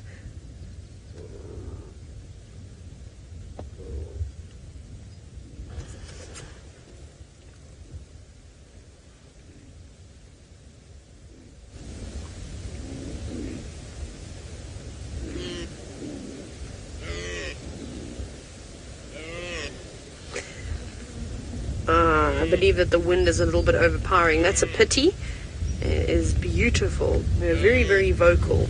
Be youngsters talking to mum talking to youngsters, keeping everybody in check, making sure they don't get out of line. It's a big group of impala. Oh, yeah, there's someone that are running. Come on, keep it up.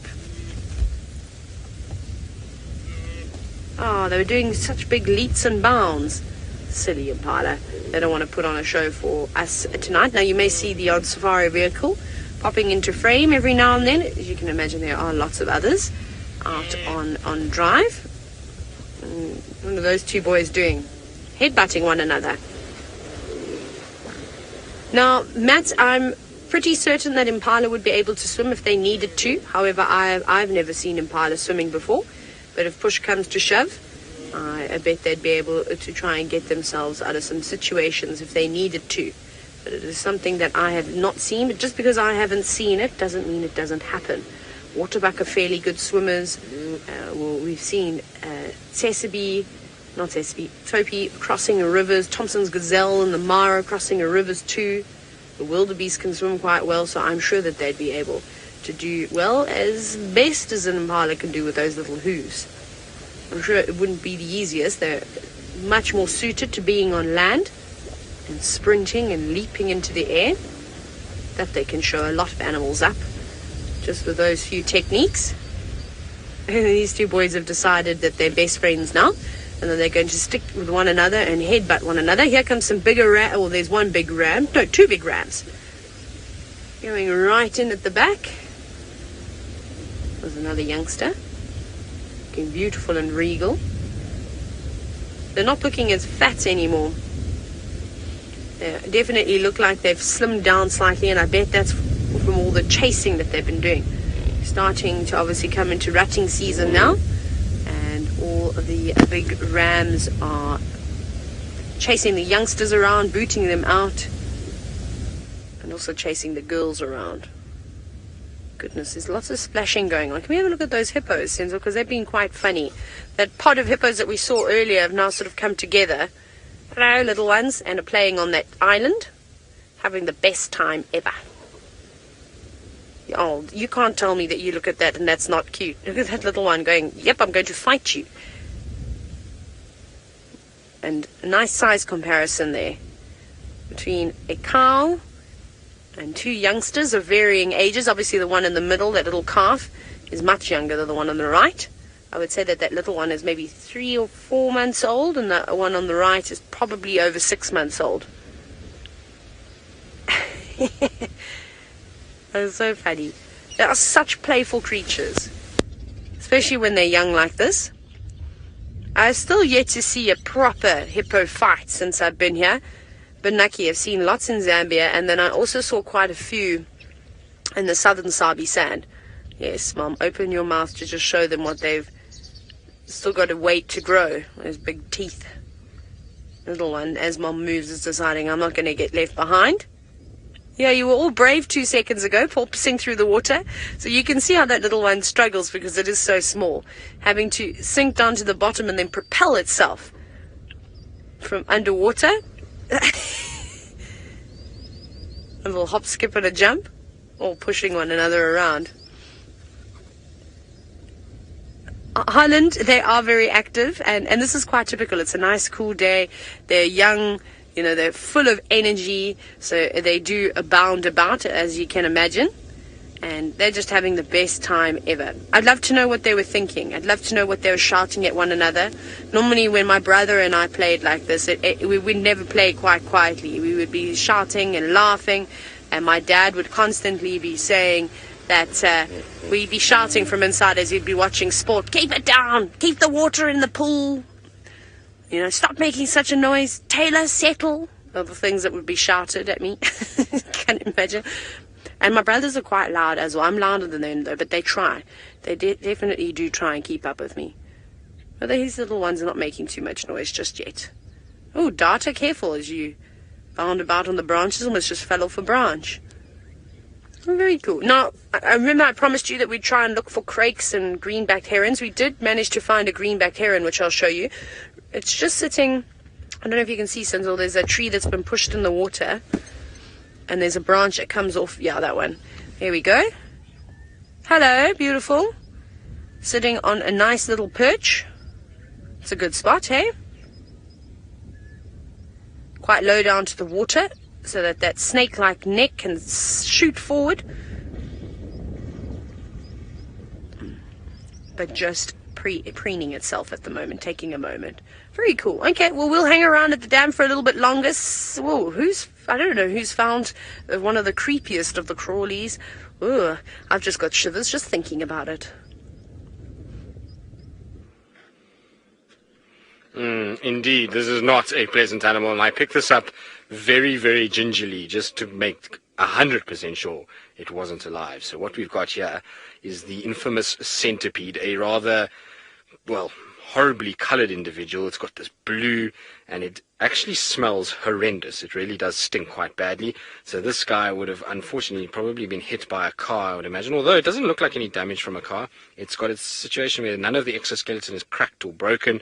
It just seems to be twisted and died. So I'm not 100% sure what's happened to it, but you can see this is the head area that we've got in front with short little antennae that come off, and then these sort of jaws and fangs that come down at the bottom that help them be able to grab food and then to be able to feed off them. Then as you come down, you've got all these legs that come down with these little points on them that help them to grip and to climb, and you can actually see, look how sharp they are. I don't know if you can hear that, but they actually grip my finger as I go through. It's almost like little needles. So it's like a little thorn that kind of grips my finger. And then at the back there, they've got these little guys that sting you, and that is seriously painful when these guys administer one of those. It's not a very pleasant experience at all. So they're nasty, nasty creatures, not something you want to come across too often. And like I say, they are almost indestructible. Try and kind of get rid of these things is very difficult. So I don't know what happened to this one. Like I said, I don't think it's a card, just given that it's not flattened. There's nothing kind of sort of protruding from it. So I don't know if maybe something else kind of caused it to just curl up. Maybe another centipede got hold of it or something like that. Now we get a couple of different types of centipedes here. They're very difficult to tell apart, some of them. But this is, I'm not sure the exact scientific name, but this is the bluer version. Then you get one that's got a very orange coloration to it. And then you've got one that's called a flagtail centipede, which has got these two little protrusions that come out and that they wave around and do all kinds of other things to attract animals to be able to hunt them. So pretty cool animal in some respects, and perfectly designed for what it does, but it sends shivers and nightmares down pretty much everybody else's spine. And like I say, it smells horrific. So we're going to put it back. Hopefully that hasn't gone on my fingers. Let's go. Now we've been down on sort of Triple M to check around for these Matimbas. Theoretically, they should be not even 50 meters from where I am inside on my left-hand side. This one-eyed pan road has just gone down there, but there's no tracks coming from anywhere here, which means that these lions had to have come from the western side, or they came through last night before the rain. And remember, we did get some rain that fell, and they must have moved through between the sort of rain and the end of drive last night. I would have thought that we would have maybe seen some sign of their footprints, but nothing. If they came from the south, it begs a question as to why nobody actually even knows where they came from or has seen them. I want to know, wonder if they maybe didn't just come from the Manyeleti and just come past the gate and into Simambili that side. It might have been the case, but we came from the gate side and we looked around that area and there was nothing really to suggest that there was any lions that had walked that side. So not really sure, but we'll see how it goes, and hopefully, we'll pick up some sort of sign that indicates how they got to that situation. It's such a shame though to see that hairy belly the way that he is at the moment. He's much like the dark maned Majingalan, which is what we saw last night, and these are males that were impressive, beautiful, big individuals that really kind of were as dominant as you could ask for from a set of male lions, and to see them kind of regress to these old fellas is sad. But the thing that we need to remember is that even though these animals are starting to disappear, these older males are starting to kind of die and starting to sort of show real signs of weakness, they've lived a full life in the wild, and that's an important thing. Lions these days get persecuted, and so it's amazing when you get a lion that can live its whole life in a wild situation. Good. Let's carry on. Let's see what else we can find. While we do that, let's send you back across to Taylor. I think she's still on Chitwa. We're still here, Tristan. We're still here. I'm glad you didn't eat that centipede. That would have been terrible. Now, you may hear some strange sounds coming from the dam that don't sound like birds. Sounds like there's some angle grinding going on in the workshop. As you can imagine, when the guests are all out of camp and there are small things that need to be fixed, they'll have to be done. But this greenbacked heron doesn't seem to mind at all. It's not doing anything at the moment other than really just working on its looks and keeping its feathers nice and neat with that very, very long bill. Now, I would like it if this bird would show us its fishing techniques, but we'll chat about that now. Yes, herons are swimming birds, as I've recently just discovered. If you'd asked me a week ago, I would have said no, because I've never ever seen a heron swim before. Normally we see them either on a perch, like this greenback heron, fishing, or we'll see them wading through waters, trying to stir up the fish, hunting that way. Never have I ever seen a heron out in the middle of a deep dam, pedaling like a duck through the water and catching fish. But I did see that with a grey heron at Vultures Dam, and I believe Steve also only recently saw that for the first time. But what's really unique about this greenback heron, and I know most of you do know this, but not only are they able to swim out and fish or sit on a perch or wade through water, use their feet to stir things up, but they also fish like Brent and Tristan love to do. They'll use bait to try and lure anything in. So sometimes they'll use leaves, sometimes they'll use spiders and bread and things like that. They'll put it out in front of them, quite close to their perch, and where they'll spend a couple of minutes hoping that something will come to the surface and try and snatch it up. And then, normally it's going to be quicker than the unsuspecting prey that's coming up for a little bit of a treat. It tricks them, which is quite cool. But they won't stay in that spot for too long. Kind of like if you are a fisherman, you don't fish the same spot all the time. You constantly keep moving around to try and find the hot spots where those fish are feeding. So that's what happens there. And I'd love to be able to sit and watch that for quite some time. I think it would be quite interesting. But on a cool day like today, I don't think anybody's particularly interested in finding food. I think they're all going to be roosting a little bit earlier than normally. Now, this particular heron species, the green-backed heron, is both nocturnal and diurnal. You'll see them active at either time of the day, which is quite cool. Again, not competing with all the other heron species. So Megan, we do get quite a few here. The ones at Chitwa that we see actually most frequently is this one, is the green-backed heron. Sometimes we see the dark-crowned night heron as well. That's more of a nocturnal species. Then we get the bigger ones like the Goliath heron, as well as the grey heron, and occasionally the black-headed heron. But you normally see the black-headed herons actually out in open grasslands. They love eating rodents and snakes, but they will fish when there's the opportunity. And what other herons do we get here? I'm trying to think what else I've seen. I actually think I've only just seen those ones, but there will be a couple more out and about that I just have yet to see. But it's beautiful down here at the dam. I'm going to look for Tingana in a minute though. Robert, well, we're looking at one of the birds that will stay here for winter is this heron. And let me see if I can find anybody else around. The Egyptian geese are not going anywhere. The buffalo weavers will stay there. That great white egret that you can see at the back, that's also a resident and will live around here. We were seeing some pied kingfishers too. They'll stay here. Of course, the woodland kingfisher has now left us. I haven't seen any more for quite some time. So there are a lot of birds that are residents here. And as we continue throughout the drive, we can just perhaps point them out and talk about their breeding. Or not their breeding, sorry, their migratory patterns, if they have any. Remember, sometimes birds will just disappear completely from an area. And that's because they're following, well, where the food goes. So if there's a burst of insects that goes somewhere else, or perhaps there's a downpour just north of us that brings about a lot of insects, the birds will probably go and feed there. So it might look like they've migrated out of the area. So they're kind of doing little local migrations. Look at this. Senzo and Impala chasing one another. Oh, we're going to miss it. Oh, that was so quick. Go, boy, go.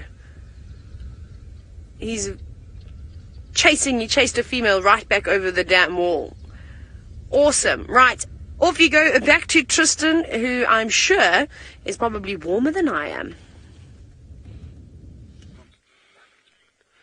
Well, I don't know if I'm that much warmer. It's actually quite chilly this afternoon, given the temperatures that we've had over the course of the last few days, and it's been very pleasant to walk in as opposed to yesterday morning, which felt like you were being baked in a sauna. So happy to have a bit of a breeze, and it definitely, I suppose, would be cool on a car, but it's nice to be out on foot like this. Right, so we found where our Matimbas walked, and what is immediately evident with these guys is that they just have the most massive feet, and it's been a while since I've seen their tracks.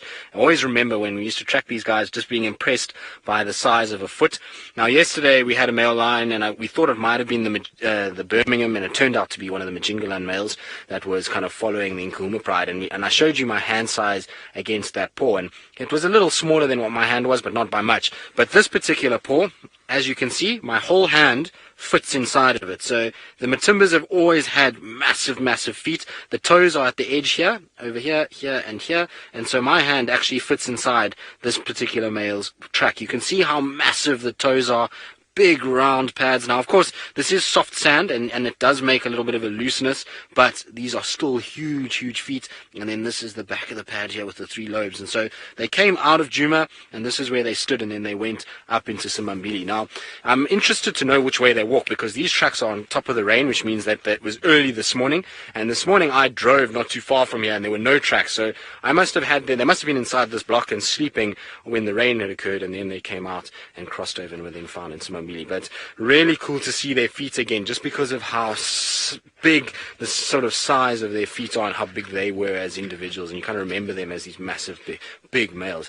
David, every situation is different, so anything on foot, there's never a rule of that you can... Oh, gaming, okay.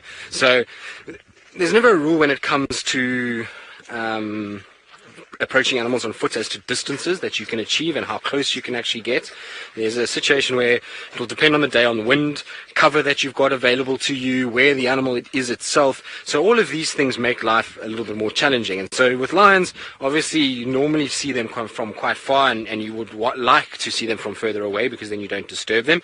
Sometimes you will bump into them quite close, and depending on which lions it is, either you'll be able to stay there and be able to view them for a little bit, or you won't. But I generally find with most lions, when you get to beyond 50 meters, they're generally trying to get away from you and trying to walk away and trying to sort of get some distance. So some will allow you a little closer than that, but generally for me about 40-50 meters is about the rough sort of estimate that I like to kind of keep with lions. Lynn, yes, most definitely. Whenever there's sick, old, or injured animals, you have to be far more alert as to what you're doing and far more careful about what's going on. I mean, that Majingalan male is an old male. There's many, many stories, if you go back in time, where old individuals, old leopards, old lions that are struggling for food, struggling to kind of keep themselves alive, will target people because it's an easy opportunity, and they can potentially become dangerous to people. So you do need to be a bit more careful. The thing is, the difference with those maybe individuals and what we have here is that a lot of these lions, particularly something like the Majinga lion, has been tracked every single day of its life for the last 8-9 years. And so it's pretty much seen humans most days, and so they almost know that humans are not such a big threat, and they are not a food item as yet. But you do need to keep careful, and you need to pay attention and watch what you're doing. And that's why if these tracks had gone into a really dense, thick area, you would just leave them alone immediately.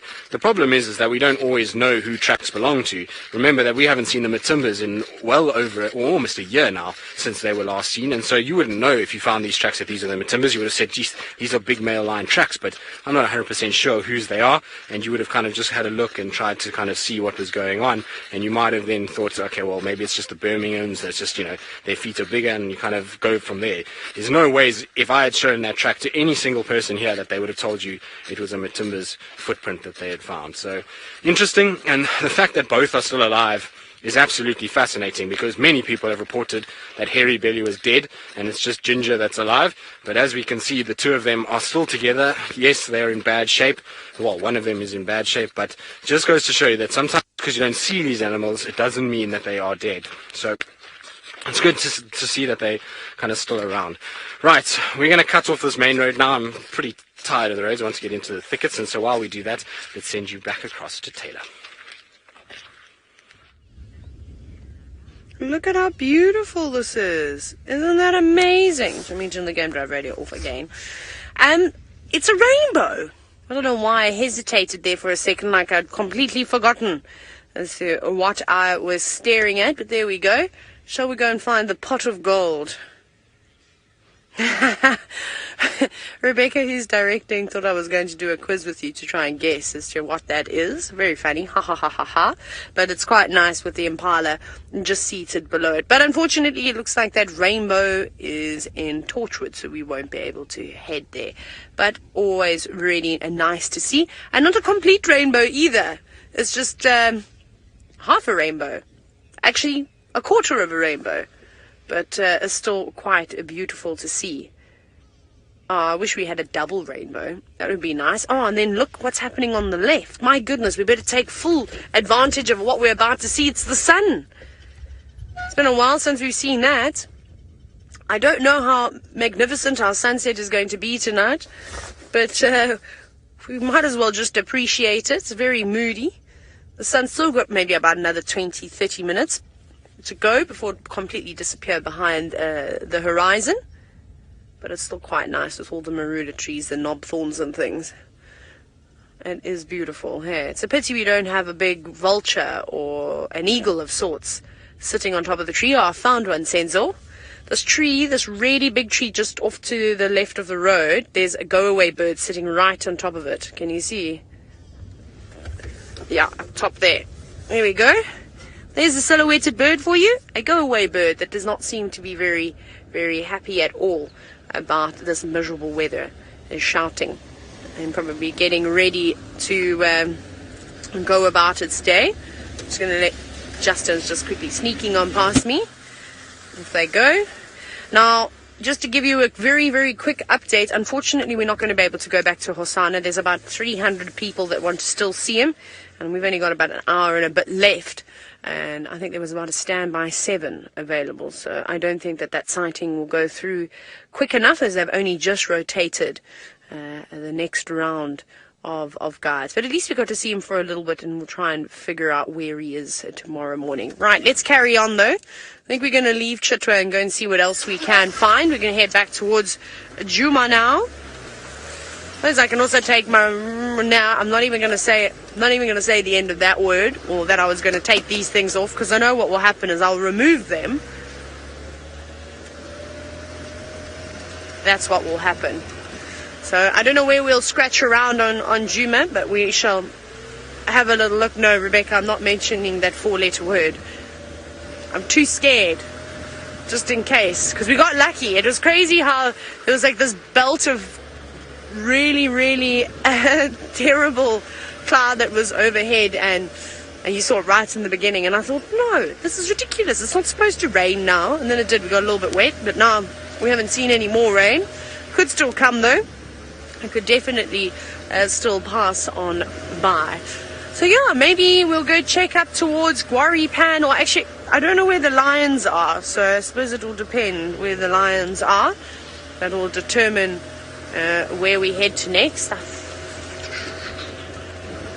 haven't got a clue, actually. Not even a little bit of an idea.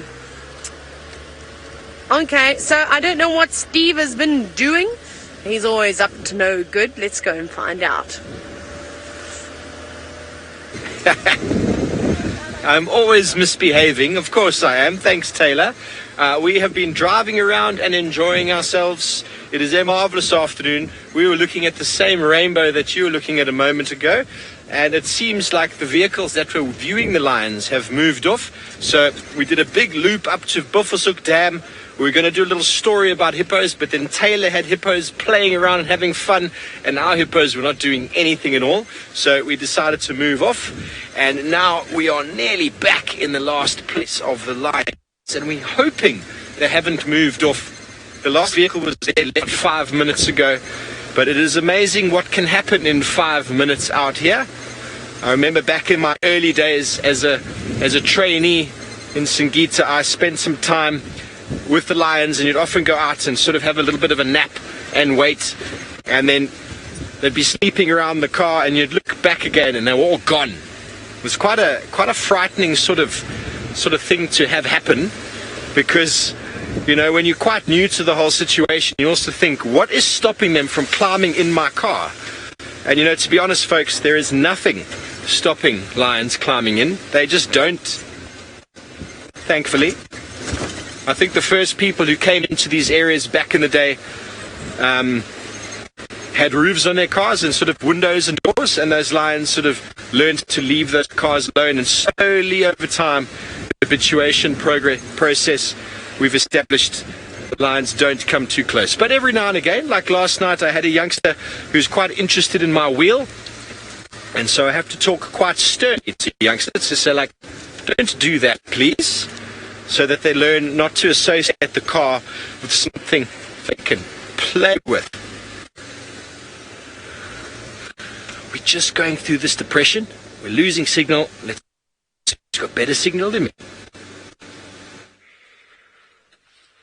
Well, Steve, I hope that you find your way and that you don't lose signal once again. Now, we are busy moving along, just trying to get back into Djuma and head closer towards home, because as you can see behind me, the sun is starting to shift downwards, and that means it's going to get dark fairly quickly with this cloud cover. Now, Nina, in terms of how long it takes to learn how to track, I don't think that you ever stop learning. I think it's a situation where you learn every single time you do it. The more time you spend with guys like Herbie, the more you're going to learn. And there's some very special people out here that probably are some of the best trackers in the world, and they have a sixth sense about it, and they really are phenomenally good at what they do. And spending time with those guys really helps you, and then actually practicing it. So the more you track, the better you get at it. The less you track, the harder it becomes. And so it's a situation where I don't think you ever stop learning, but to get to the basic point where you can identify a track and be able to follow it with some degree of success, I would say probably takes at least a year or two of working in a specific area, because every animal is different. Every animal have a way of moving and a way about them, and so if you can get to a situation where you can learn a little bit about that animal, that makes tracking a lot easier. But definitely, you know, the first 3-4 months, you have absolutely no idea really what you're doing. You might get lucky here and there, or you might have an aptitude for it, but you really don't know enough to be consistently successful. So it takes a while. For me, I don't know, my first year I really struggled with tracking. I actually didn't kind of get it right very often, and it's something that interested me, so that I tried to work on and tried to get into a situation where I did as much work on it. And I luckily had a really great tracker when I was at Chitwa, and he helped me massively with tracking and taught me a lot. And then, you know, from there it kind of went, and so hopefully these days some sort of good signs of tracking. I mean, I obviously don't get it right nearly as much as what somebody like Herbie would get, but I still try my very best. Now, Rebecca, if you can repeat the name for me. I think I got the most of the question. In fact, if you can just repeat it all, then hopefully I'll remember. Okay, so Leader, you are asking about how do we approach big cats and when you're on foot and these kind of things. I think it depends, like I say, on the situation, depends on the terrain that you're in, depends on what animals you're tracking. A leopard versus lions versus, cheetah. There's very different ways about going about it and the way that you do things. And so for me, when I try and kind of track things, I take into account what animals we're tracking. Is it males? Is it females? What terrain am I in? Which way is the wind blowing? Which is a vitally important thing. So whenever you're tracking, you want to try and keep the wind in your favor. And when I say in your favor, you want to be trying to walk so that the wind is blowing in your direction. So it's going to hit you and go behind you, because theoretically you're following tracks of the animal going away, and so you want to be getting into a situation where you're walking basically behind that animal, and so its scent is blowing to you rather than your scent blowing to it. So that's a very important thing. The other thing is, when you're tracking, is not to walk like this. So a lot of people that make a big mistake when tracking cats particularly, is that they walk with their head down the whole time, and they don't pay attention to what's going on around them. The really great trackers will often see a track, and they'll just keep going. The track might go off on a pathway, it might go the opposite direction, they'll just keep going because they know in their mind that that pathway is going to join somewhere else, and they'll pick up the track further along. And their eyes are actually glued to what's going on to make sure that they're staying safe and not getting into a situation where they're going to kind of surprise that animal or give themselves a surprise. So, that's probably for me the biggest things when coming to tracking, is to pay attention, use the wind to your advantage, and make sure that you kind of learn the signs of what's fresh and what's not. Many times younger guides, when they track, they'll often track tracks that are cold, that are not worth following, because they get so eager to kind of find the animal that they don't pay attention to the other signs that they are out there. So it just depends on individuals though as well. Some people will have different techniques, but those are kind of the basics.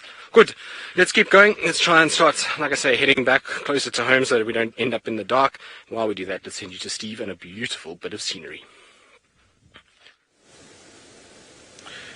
You are back with us, ladies and gentlemen, and we've got the most sensational visual of the Nkuhumas and a rainbow. Isn't that fantastic? Some of them have got their heads up. I'm not sure if something's moving off to our right-hand side. They seem to be losing interest in whatever it is, and heads are back down again. I think something might have twitched in the long grass. The wind has died down quite substantially.